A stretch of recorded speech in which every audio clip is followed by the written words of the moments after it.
Father has loved me. The same way I have loved you. Love one another so that the world may know that you are my disciple. These are the things I want you to put into your spirits. As a new covenant Christian, a new generational Christian, a new Christian that Jesus Christ has redeemed with his blood, I want you guys to have this mentality that our mandate is to love one another. Our mandate is to show love to others. Our mandate is to be the light in the midst of darkness. The purpose why he brought us out in the book of 1 Peter, he brought us out of darkness into the marvelous light of his Son. And so when Jesus is light, we are also light of the world. And there is no darkness in us. I want to ask you a question. When we are talking about darkness in the life of someone, what are the things that we can categorize as a darkness? Anyone? When we are talking about darkness in the life of a believer or darkness in the life of anybody, what are the darkness? I want you to give me some examples of darkness in the life of a believer. Anyone? A lot of darknesses that can be found in the life of a Christian. What are the darknesses? I need you guys to mention one, two, three, four for me. Give me one. You know it. What can be a darkness in the life of a believer?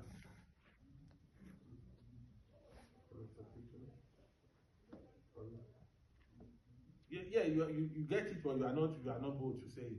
You see, darkness can come in form of anything. When you are a Christian and you are lying, you are aggressive, you are malicious, you are gossip, you don't forgive, you always harbor malice, grudges, all those work of the flesh can be termed as darkness. And so if the Bible is telling us that in Jesus Christ there is everything about him is light and there is no darkness at all, what he's telling us here is that he wants us to exemplify the life of Christ where there is light all over, no darkness. And that is why you take your darkness to the cross every day by day. Paul says, I crucify. I said, I die daily. What does that mean, to die daily? Can someone help me? Someone says, I die daily. Every day, Paul says, I die daily. So that the work of the flesh will not manifest in his life. Because if you are a believer, if you are a Christian, all these things will come into your mind.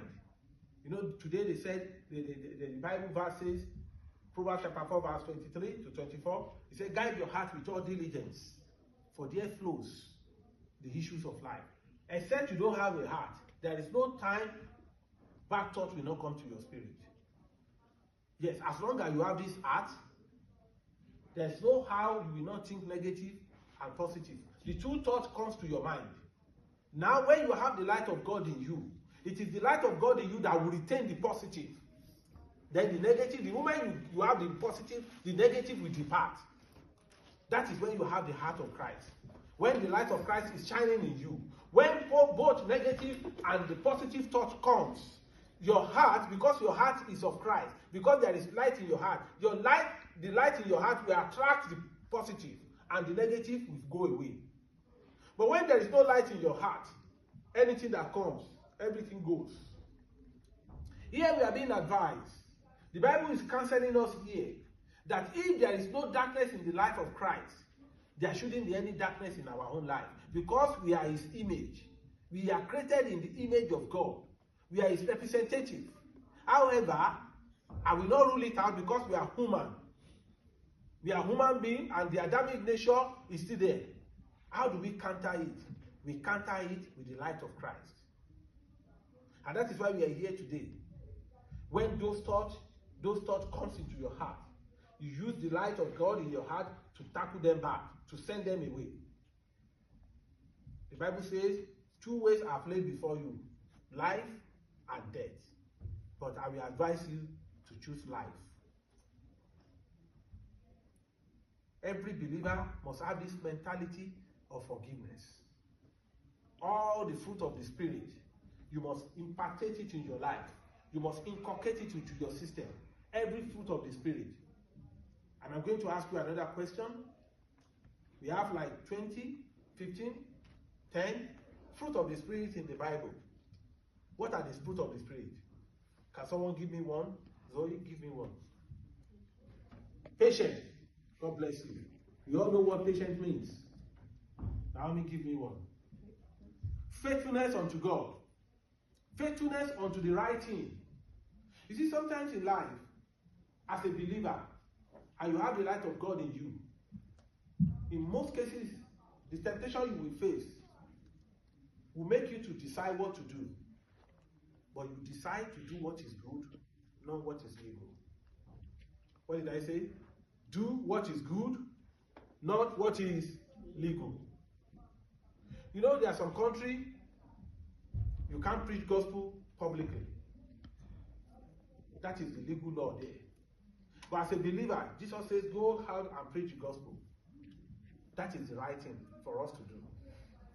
Now, you mentioned patience, you mentioned faithfulness, then another person, give me one of the fruit of the Spirit. My God, you are too good. Take. Self-control. You know Paul the Apostle in the Bible, he wrote most of the epistles. Apostle Paul, he wrote most of the epistles in the Bible. You know this guy, let's say Jesus Christ performed 20% miracles. Paul performed more than 90. Because Jesus himself said, if you guys believe, greater work that I did, you will do. He only lived for